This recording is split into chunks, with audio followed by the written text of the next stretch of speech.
उत्तर प्रदेश में एक बार फिर बंटवारे की राजनीति शुरू हो गई है। अब मुद्दा उठा है कि पश्चिमी उत्तर प्रदेश को अलग राज्य बनाया जाए, तभी इस इलाके के लोग विकास कर पाएंगे, तभी इस इलाके का विकास होगा। आखिर इस पूरे मामले में कितनी सियासत है, कितनी सच्चाई है, समझने के लिए हम पहुंचे हैं लखनऊ के विधायक निवास पर। एक बार फिर पश्चिमी उत्तर प्रदेश को अलग राज्य बनाने की जो है वो मांग शुरू हो गई है। खास करके अब की बार भारतीय जनता पार्टी के नेता की तरफ से ये मांग उठी। तो क्या लगता है कि पश्चिमी उत्तर प्रदेश अगर एक अलग राज्य बनेगा तो वहाँ डेवलपमेंट हो जाएगा? देखिए, भाजपा ने निरंतर सूबे को तोड़ने का ये अटल जी के शासन से ही ये मामला चला रहा है। आप समझ लीजिए कि बिहार से झारखंड को इन्होंने तोड़ा, मध्य प्रदेश से छत्तीसगढ़ को इन्होंने तोड़ा, उत्तर प्रदेश से उत्तराखंड को तोड़ा। अब रह गया सवाल कि तोड़ा तो अच्छी बात है, परिवार का टूटना एक तो अशुभ का संकेत है, वो नहीं टूटना चाहिए। अगर हमारे अंदर कोई ऐसी विफलता आ गई, हमारे अंदर कोई इस तरह का विषमता पैदा हो गई, तो उस स्थिति में परिवार का टूटना तय है। परिवार अगर टूटता है तो परिवार के डेवलपमेंट का जो आपका सपना है, जो उसके विकास का जो सपना है, जो हमें उसे आधुनिक विज्ञान की तकनीकी से लैस करने का मामला है, उस मामले पर तो कोई कार्य नहीं हुआ। चाहे आप छत्तीसगढ़ को देख लीजिए, चाहे उत्तर प्रदेश से उत्तराखंड को देख लीजिए, चाहे बिहार से झारखंड को देख लीजिए, यही लोग तो बांटे इस सूबों को। आज क्या वो छत्तीसगढ़ का स्कोप देख लीजिए, उत्तराखंड का स्कोप देख लीजिए, कुछ नहीं। वही ताली और वही थाली दोनों सूबे के पास है। निरंतर आप समझिए कि इनकी राजनीति समाज के लिए घातक है, समाज के डेवलपमेंट के लिए घातक है, समाज के सद्भाव के लिए घातक है, समाज के संविधान के लिए घातक है। ये निरंतर वही काम करते हैं कि ऐसा जुमला ये ला दें कि ताकि हिंदुस्तान की निगाह वहाँ से दूसरे तरफ घूम जाए, ये अपना काम कर लें। इनका बस ये कि एक ही मकसद है। अभी पूरा घुमा रहे थे रिंग राम मंदिर का, न्यायालय ने आदेश दे दिया, राम मंदिर बनने लगा। हजारों हजार करोड़ रुपया ये देखा गया कि 5 उद्योगपतियों को माफ कर दिया आपने। हम पूरा देश राम को देख रहा है, पूरा देश हिंदुस्तान की न्यायालय को देख रहा है, पूरा देश कहीं और देख रहा है। आपने क्या कर दिया? तो 5 उद्योगपतियों को आपने 17,000 करोड़ रुपया को माफ कर दिया। जब किसी प्रदेश का बंटवारा होता है तो क्या कुछ राजनीतिक दलों की सियासत की वजह से होता है या उसके पीछे वास्तविकता में कोई डेवलपमेंट कारण? मुझे नहीं लगता कि इस तरीके से देश के में कई टुकड़े करके कई स्टेट्स बना लेंगे आप, और इसमें कई मुख्यमंत्री आएंगे, फिर कई मंत्री आएंगे, एक नया विभाग बनाना पड़ेगा। सारी इसकी कोई ज़रूरत नहीं। अगर कोई करता भी है, मांग है, तो वो करे ना करे ये उनकी मर्जी है। इस तरीके से अगर हम डिवाइड करते रहेंगे, अभी हमारा उत्तराखंड, उससे पहले उत्तर प्रदेश है ना, देश में कई ऐसी जगहें हैं जहाँ पे तो कई छोटे छोटे राज्य बन गए हैं। मुझे लगता है कि अगर उत्तर प्रदेश के परिप्रेक्ष्य में देखा जाए तो कहीं ना कहीं अगर कट लगता है, कहीं अगर थोड़ा सा अलग होता है तो एक बहुत अच्छा भी संकेत जाता है, क्योंकि ये बहुत बड़ा स्टेट है। इसमें 400 कुछ लोग हैं। तो मैं ये चाहता हूँ कि कम से कम 100 के 4 खंड बन जाएं, ताकि ये जो एक बड़ी ताकत आ जाती है ना जब किसी मुख्यमंत्री पर, वो बड़ा तानाशाह हो जाता है। मुझे लगता है कि इस तरीके का थोड़ा सा अगर छोटे राज्य हो जाए तो ठीक है। किसी का होगा तो नहीं, पहले तो ये मैं आपको बता दूं, ये सब होगा नहीं। इनके सब जो भी कहते हैं सब जुमले होता है। आज तक इन्होंने जो भी कहा है कुछ नहीं हुआ। लोगों को मूल मुद्दों से भटकाना इनका काम है, ये मेन काम है इनका, बस मूल मुद्दों से भटका हुआ। और ये आपको बता दें, ये जो कहने जा रहे हैं ये नहीं होगा। आज हम लोग जब अभी नैनीताल गए थे तो बड़ा हमें दुख हुआ था कि ये उत्तर प्रदेश नैनीताल अब हमारे उत्तर प्रदेश में आता था, अब आज उत्तराखंड हो गया। ये आप इन लोगों से पूछिए कि जब देश की आज़ादी में तमाम माताओं बहनों ने सिंदूर बिंदिया और चुरिया त्याग के हिंदुस्तान बनाया था और राज्य बनाए गए थे, तो हिंदुस्तान में राष्ट्र तोड़ने की बात हुई थी या जोड़ने की बात हुई थी? राष्ट्र तोड़ने से जो है राज्य बनाने से विकास नहीं होगा। जो बंद हुए उद्योग हैं वो चलाए जाएं, कानून व्यवस्था होना चाहिए। ये तो एक मूल मुद्दे से भटकाने का काम है और उत्तर प्रदेश का नहीं। हम कहते हैं हिंदुस्तान के अगर 2 भाग कर दिए जाएं तो शायद और अच्छा विकास होगा। ऐसा नहीं, बहुत दिन से मांग चल रही है। उत्तराखंड का कर दिया गया, कौन सा बहुत ज़्यादा डेवलपमेंट हो गया। राज्यों का बंटवारा करना घातक भी है, कहीं कहीं बहुत बड़ा घातक होता है। आप ये बताइए, जितने राज्य हैं सब अपनी राग लापने लगते हैं, संघीय ढांचा पे थोड़ा सा दबाव बनने लगता है। तो इन सब चीज़ों को ध्यान में रखते हुए सबसे बड़ी बात है कानून व्यवस्था और संविधान का इम्प्लीमेंट करना, कि कैसे देश के लोग संविधान का इम्प्लीमेंट कर रहे हैं। कानून की व्यवस्था, समझे, कानून व्यवस्था, शिक्षा, चिकित्सा, रोजगार, इस पे विशेष ध्यान देना चाहिए, तब जाके देश जो है सुदृढ़ होगा। नहीं तो इस तरह से तमाम राज्य अलग अलग, कोई कहता विशेष राज्य दीजिए, कोई कुछ कहता, वहाँ की समस्या कुछ होती है।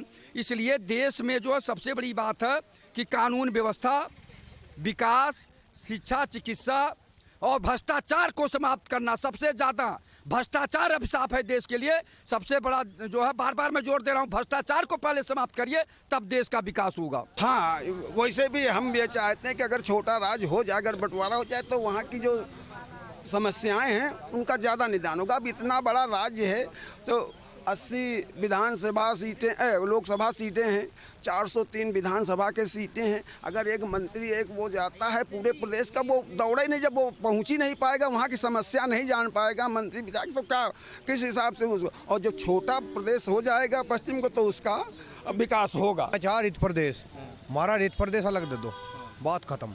जो कर चौधरी अजीत सिंह जी ने मांग उठाई थी, ऐसे ही हमारे नेता जयंत चौधरी जी मांग उठाऊंगे। हमारे हरित प्रदेश अपना लग जा। तो मान लो किसी पे कोई मुकदमा हो जा, उसका हाई कोर्ट में इलाहाबाद जाना पड़े, हमारे शामली से लाहौर की दूरी कम पड़े, इलाहाबाद दूर पड़े, हमें हरित प्रदेश चाहेंगे और पास में हमें कोर्ट चाहिए, हाई कोर्ट। अगर किसी पर हाई कोर्ट पर मुकदमा है तो 1000 किलोमीटर दूर इलाहाबाद है, वैसे तो अच्छा हम लाहौर चले जा। पश्चिम उत्तर प्रदेश की अगर अलग हो जाएगा तो ऑलरेडी पश्चिम उत्तर प्रदेश तो उत्तराखंड टूट के ही बना है, और एक टूट जाएगा तो जो ब्यूरोक्रेसी और डिप्लोमेसी की क्या कहते हैं विभाजनकारी नीतियाँ रहेंगी वो अच्छे से अप्लाई हो पाएंगी। और रही बात फ़ायदे की, तो इसमें तो सबसे ज़्यादा पॉलिटिशियन लोगों का फ़ायदा होने वाला है, क्योंकि कोई भी स्टेट जितना छोटा जितना बड़ा होता है उसको कंट्रोल करने में उतनी आसानी और उतनी ही मुश्किल होती है। यूपी में अगर आप 3 हिस्सों में बांट देंगे, पूर्वांचल, मध्य और सेंट्रल, तो कहते वो पश्चिमी, तो आप बताइए कि पूर्वांचल में क्या ग्रोथ मिलेगी? पूर्वांचल के लोग पीछे रह जाएंगे। हम बनारस से हैं, हमारे मोदी जी का क्षेत्र है, 10 सालों में एक फैक्ट्री, एक कारखाना, एक वो कुछ ऐसा नहीं लगा कि जो पूर्वांचल का है, लोग जो बाहर जाते हैं रोजगार करने के लिए वो रुक जाए, उसको रोकना पड़ेगा। तो पलायन रुकना चाहिए, पलायन रुकना चाहिए। मेन चीज़ ये है कि नौजवान लड़कों को नौकरी मिलना चाहिए और पलायन रुकना चाहिए। कई उत्तर प्रदेश के कई भागों में विभक्त करने की आवाज़ बहुत पहले से चल रही है, बहुत पहले से चल रही है। शायद हो सकता है उम्र में आप छोटे हैं, मैं बताना शुरू करूं तो पूर्वांचल की बात चल रही थी, पर जो है बुंदेलखंड बनाने की बात हो रही थी, या जो है हरित प्रदेश बनाने की बात हुई थी। हरित प्रदेश कहाँ से ये उपजी? ये भावना जब माननीय श्री ये क्या अजीत सिंह जी थे, तब इन्होंने किसी के माध्यम से वो भावना पैदा की थी। लेकिन उत्तर प्रदेश जैसे प्रदेश को एक तो आपने दे दिया, उत्तराखंड बना दिया। अब उत्तराखंड की क्या स्थिति है, उत्तराखंड झेल रहा है। तो मैं तो चाहूँगा कि भगवान, चाहे इनका जो भगवान हो, मैं ये नहीं कह रहा हूँ कि भगवान कृष्ण, भगवान भोलेनाथ या भगवान राम, इनके जो भी भगवान हो, कम से कम ऐसे व्यक्ति को उनके भगवान उनको सद्बुद्धि दें कि उत्तर प्रदेश को बचा लें, तो अच्छी कृपा होगी। ठीक है, बहुत सारे लोग हैं, सबकी अपनी अपनी अलग राय है। कोई चाहता है कि उत्तर प्रदेश का बंटवारा हो, कोई कहता है कि बंटवारा अगर होगा तो उत्तर प्रदेश की जो वास्तविकता में देश में एक अलग पहचान है, एक मजबूत और बड़े राज्य के तौर पर, वो ख़त्म हो जाएगी। लेकिन इसी के बीच आवाज़ उन लोगों की भी है जिन्होंने कहा कि बहुत लंबी दूरी तय करना पड़ता है उन्हें हाई कोर्ट के एक मुकदमे के लिए। बल्कि अगर पश्चिमी उत्तर प्रदेश से बात करें तो उनका ये कहना है कि लाहौर नज़दीक है लेकिन हाईकोर्ट जो है वो दूर है। रविवार को मेरठ में जाट संसद थी और केंद्रीय मंत्री संजीव बालियान के एक बयान से फिर यूपी के बंटवारे की चर्चा शुरू हो गई। संजीव बालियान ने कह दिया कि यूपी का बंटवारा होना चाहिए और पश्चिमी उत्तर प्रदेश अलग राज्य, मेरठ इसकी राजधानी होनी चाहिए।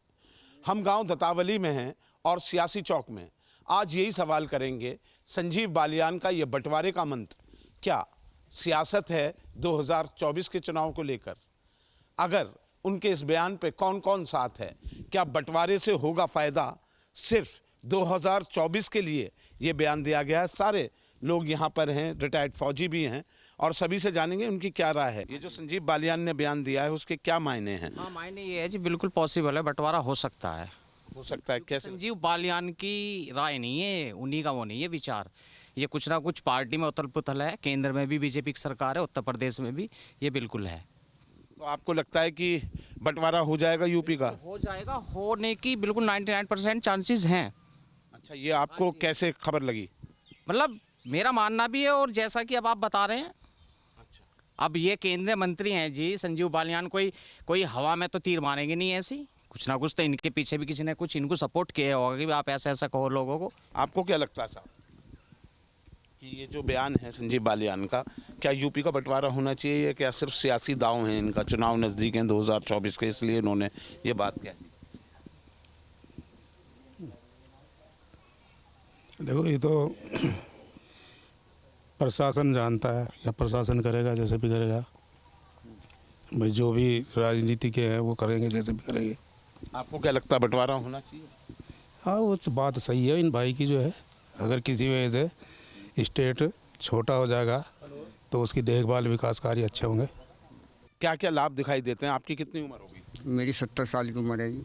इस बड़े प्रदेश से नुकसान ज़्यादा दिखाई देता है, फ़ायदे ज़्यादा? ऐसा है जी, बड़े प्रदेश से नुकसान ज़्यादा होगा।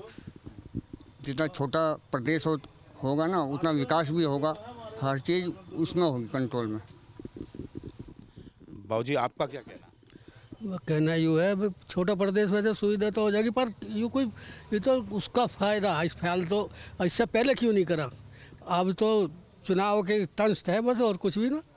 आपको लग रहा है ना ये सियासी दांव फेंका उन्होंने? सियासी दाव है बस, और कुछ नहीं फिलहाल।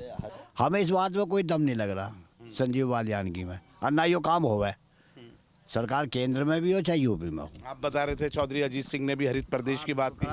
चौधरी अजीत सिंह ने भी हरित प्रदेश की बात। चौधरी अजीत सिंह ने भी, तो आपको याद होगा 2003 में मेरठ कचहरी में बड़ा आंदोलन चला था वेस्ट यूपी की बेंच को लेके। 4 महीने तक वो आंदोलन चला। जब राजनाथ सिंह तक बात करना है मुख्यमंत्री होते हुए, तो अजीत सिंह ने कहा कि बेंच क्यों ले रहे हो, हरित प्रदेश ले लो। लेकिन आंदोलन एक नहीं करा, कुछ भी नहीं करा। यही तो मैं कह रहा, आज तक हुआ ही नहीं, तो अब क्या होगा? अब भी नहीं होने गई तो जाट गर्दी चल रही है और जाट गर्दी चलती हुई आवेगी। आपको क्या लग रहा है? कोई आसार नहीं दिखाई दे रहे जी। अच्छा, हाँ, ये तो इलेक्शन का वो दिखाई दे रहा। हाँ, एकदम अचानक से उन्होंने कहा कि ये तो अचानक एकदम तीर मारने वाले हैं पब्लिक को भड़काने के लिए। कहीं कोई दम नजर आ रहा? कोई नहीं लगता है कभी यूपी का बंटवारा हो पाएगा? नहीं, यूपी का बंटवारा तो अभी तो ऐसा कोई चांस नहीं दिखाई दे रहा। क्यों चाहेगी भाजपा? इतने बड़े प्रदेश में सरकार है उनकी, उसे 4 राज्यों में पता नहीं एक राज्य में आए नहीं आए। नहीं, जब इस सरकार के ये मंत्री हैं और इस टाइम पे ये मुद्दा उठा रहे, तो अब से पहले कहाँ थे? सो रहे थे ये। संजीव बालियान के बस की नहीं है 2 हिस्से करवाने स्टेट के। ये बड़े मामला, बड़े वालों का मामला होगा तो बड़े स्तर से होगा, संजीव बालियान से कुछ नहीं होना। ये तो चुनावी मामला है इस टाइम, बस वोट मिल जा, ये है बस। तो इस नाम पे वोट मिल जाएंगे आपको लगता है? पता नहीं, हमें तो पता है, हम तो भाजपा के आदमी, हम तो वोट वहीं देंगे। खैर, पता नहीं संजीव बालियान की परीक्षा हो रही हो इसमें कि भाई जाटों की कितनी वोट डलवा सके। भाई अब आप इस मुजफ्फरनगर में चले जाओ, वहाँ जाट कह रहे हैं लोकदल को वोट देंगे हम। ये केंद्रीय मंत्री है, इसकी भी तो पता लगेगा, इसके गांव से, इसके क्षेत्र के, इनके क्षेत्र से कितनी वोट दिलवाएंगे संजीव बालियान जी। ये नब्ज पकड़ी आपने? हाँ, बस ये मामला है और कुछ नहीं है। आपको क्या लगता है? नहीं, हमें नहीं लगता जी कुछ भी है, इसमें दम है। ये तो एक चंडू खाना इलेक्शनों का। हमें जो हम अपने चाहोगे तो हम तो मेरठ मंडल पूरा दिल्ली में ले लो, एनसीआर जब भी आ रहे हैं, हम तो दिल्ली में ज़्यादा खुश है। ये तो एक अब इलेक्शन का वो है, और जाट उसका वो है, वो कितनी गिरवा सकता, कितनी नहीं गिरवा सकता, ये है जी जो उसका वजूद गिरता जा रहा अब। हाँ जी। नहीं, जो भाई साहब ने कहा कि जाटों का 2 पार्टियों में विभाजित होना, लोकदल और भारतीय जनता भाजपा, ये बात सही कह रहे हैं? ये बिल्कुल सही कह रहे भैया। आपको यही लगता? यही लगता जी, बिल्कुल यही है और कुछ नहीं। लेकिन अगर संजीव बालियान ने बयान दिया है तो कहीं ना कहीं कोई सुगबुगाहट नजर आती है आपको कि कहीं बंटवारा होता हुआ कहीं कोई सीन है? बंटवारा कोई नहीं होगा जी, ये भी ये माना जाता है ना। मोदी रात को ही कर देते हैं कुछ भी, अचानक पहले से तो करते नहीं कुछ। बंटवारा कोई नहीं होगा तो मेरठ मंडल दिल्ली में जाएगा, ये सहारनपुर मंडल हरियाणा में जाएगा, मुरादाबाद मंडल उत्तराखंड में जाएगा, ये बंटवारा होने। हाँ जी, बताओ यही सब। मैं ये कहना चाह रहा था, जो हमारे अधिवक्ता हैं वकील, उन्होंने हाई कोर्ट बेंच की बहुत दिन से 15 साल हो गए उन्हें 30 साल हो गए। 30 साल जब आज तक वो हमारे यहाँ मेरठ में नहीं आई तो बंटवारा कैसे हो जाएगा? ये तो हाई कोर्ट बेंच तो ला सकते हैं, तो बंटवारे का तो मुद्दा है ही नहीं। नहीं तो क्या लग रहा है संजीव बालियान ने यूं ही बोल दिया? चुनावी उसका हथकंडा है वो, सिर्फ, बाकी और कुछ नहीं है। अच्छा, मेरठ की राजधानी में बना दिया उन्होंने, तो बननी चाहिए। उसके कहने से क्या हो रहा है, मेरठ की राजधानी बन जाएगी। साथ करा है वही संगीत बालियान के साथ करेगा, लेकिन यहाँ कोई ऐसा नहीं है। 100% होगा 100%। वो तो भाई बालियान ने भी तो करा है ना। बालियान ने अतुल प्रधान को वोट डलवाई है। अतुल प्रधान से क्या रिश्तेदारी बालियान की? वो साइकिल पे, फूल पे, केंद्रीय मंत्री है। पर यहाँ तो कुछ नहीं जी, यहाँ को कैंडिडेट कोई भी हो, यहाँ भाजपा के कैंडिडेट कोई भी हो जी, संजीव बालियान हो, संगीत कोई भी हो कैंडिडेट, यहाँ भाजपा के। वोट हम बालियान को वोट देवे नहीं, बालियान तो आना ही नहीं ना हमारे से बालियान यहाँ नहीं मिलने का, बालियान को वोट देवे नहीं। बंटवारा हो जाए तो घनी बढ़िया बात है, और ना हो तो कोई बात ना है, दिल्ली में मिला लो इसे। मैं यही कहना हमारा तो। दिल्ली ज्यादा नहीं? हाँ, दिल्ली हो रही। हाँ, हम तो यही चाहे हैं, बंटवारा हो जाए तो घनी बढ़िया बात है, ना भी हो तो दिल्ली में मिला दिया जैसे। हरियाणा बहुत छोटा प्रदेश है, जो मुजफ्फरनगर का एरिया है उसे हरियाणा में जोड़ दो, प्रदेश छोटा हो जाएगा। सहारनपुर और मुजफ्फरनगर को हरियाणा में जोड़ दो। सीमा लगी रही है जी, सीमा लगी हुई है, उन्हें उसमें जोड़ दो। ये प्रस्ताव तो पहले भी आए हुए हैं ये प्रस्ताव, अब लागू कब हो यू तो जाने सरकार। बाकी इन्होंने जोड़ रखा है जुगाड़ कि मुजफ्फरनगर को इधर हरियाणा में और इसे मेरठ में, इसे दिल्ली में ले लेंगे। संजीव बालियान तो कह रहे हैं वेस्ट यूपी राजधानी मेरठ बन जाएगी तो तुम्हें दिल्ली भी नहीं जाना पड़ेगा, सब कुछ यहीं आ जाएगा। नहीं, बन जाएगा तो अच्छी बात, ये तो केंद्र सरकार जानेगी इस बात को। भाई अगर बन जाए तो अच्छी बात है, हमें तो नज़दीक में फ़ायदा होगा, हमें फ़ायदा चाहते हैं नज़दीक में, दूर नहीं जाना चाहते। तो संजीव बालियान के बयान से सहमत हो? असहमत हो? नहीं, संजीव बालियान का यहाँ कुछ नहीं है, सीधी सी बात है।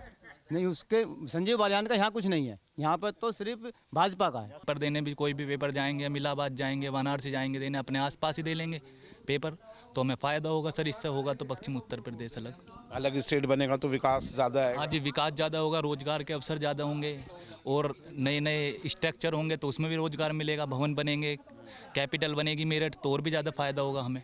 गाँव वालों की भी जो सोच है वो साफ बता रही है कि संजीव बालियान ने जो बयान दिया है उसके मायने ठीक है कि हो जाए बंटवारा तो बहुत अच्छी बात है, लेकिन कहीं से कोई गुंजाइश अभी फ़िलहाल नज़र तो नहीं आती।